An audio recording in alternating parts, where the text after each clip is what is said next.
ناظرین کی جانب، اور آج آپ کو بدہضمی کا روحانی علاج آپ کو بتاتے ہیں۔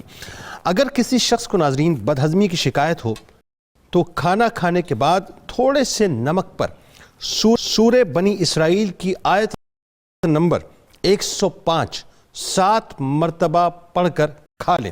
اب اس میں میری گزارش ہوگی اول و آخر درود پاک ضرور پڑھیں، انشاءاللہ بدہضمی کی شکایت ختم ہو جائے گی۔ حضور غوث العظم دستگیر حضرت شیخ عبد القادر جیلانی رضی اللہ تعالی عنہ کا قول مبارک ہے کہ تم کسی ایسے شخص کی صحبت اختیار کرو جو حکم خداوندی اور علم لدنی کا واقف کار ہو۔ آج کے اس موضوع کے حوالے سے اگر آپ کچھ مزید پاتے ہیں تو روزنامہ 92 نیوز میں ضرور آرٹیکل کو دیکھیے۔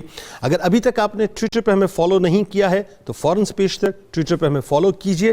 اس کے ساتھ ساتھ اگر ابھی تک آپ نے فیس بک پیج کو لائک نہیں کیا ہے تو فیس بک پیج کو ہمارے لائک بھی کر لیجئے، اور اگر ابھی تک آپ نے ہمارے یوٹیوب چینل کو سبسکرائب نہیں کیا تو سبسکرائب بھی کر لیجئے، اور بیل آئیکن کو تمام نئی ویڈیوز آپ تک بر وقت پہنچتی رہیں۔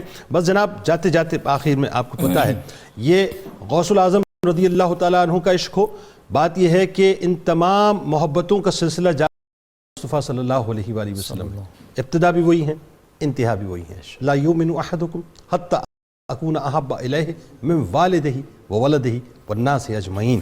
بس اللہ تعالیٰ اسی عقیدے پہ ہمارا خاتمہ، ہماری سانسیں چل رہی ہیں اسی عقیدے پہ، ہماری سانسیں رکیں تو انشاءاللہ اسی عقیدے پہ۔